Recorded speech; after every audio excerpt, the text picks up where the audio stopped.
நாங்களாம் இதில் ஒண்ணு மட்டும் நாங்கள் சொல்வதற்கு கடமைப்பட்டிருக்கின்றோம்.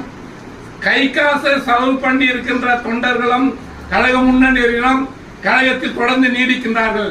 கழகத்தால் பலமடைந்தவர்கள், கழகத்தால் பதவி சுகத்தை அனுபவித்தவர்கள் கழகத்தை விட்டு போய் கொண்டிருக்கிறார்கள்.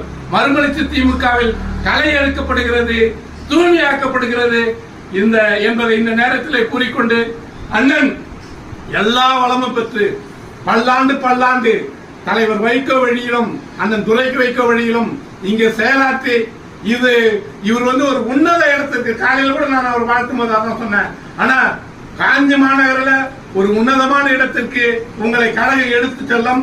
அதற்கு தலைவர் வைகோவும் அண்ணன் துரை வைகோவும் உறுதுணையாக இருப்பார்கள். மாவட்ட கழகமும் உறுதுணையாக இருக்கும், மாநகர கழகமும் உறுதுணையாக இருக்கும் என்பதை கூறிக்கொண்டு நெஞ்சார மனசார வாழ்வாண்டு வாழ வேண்டும் என்று அவர் பல்வேறு செல்வங்களை பெற்று பெரும்புகழ் அடைய வேண்டும் என்று மனதார வாழ்த்துகின்றோம். வாய்ப்பு வழங்கியதற்கு நன்றி, வணக்கம்.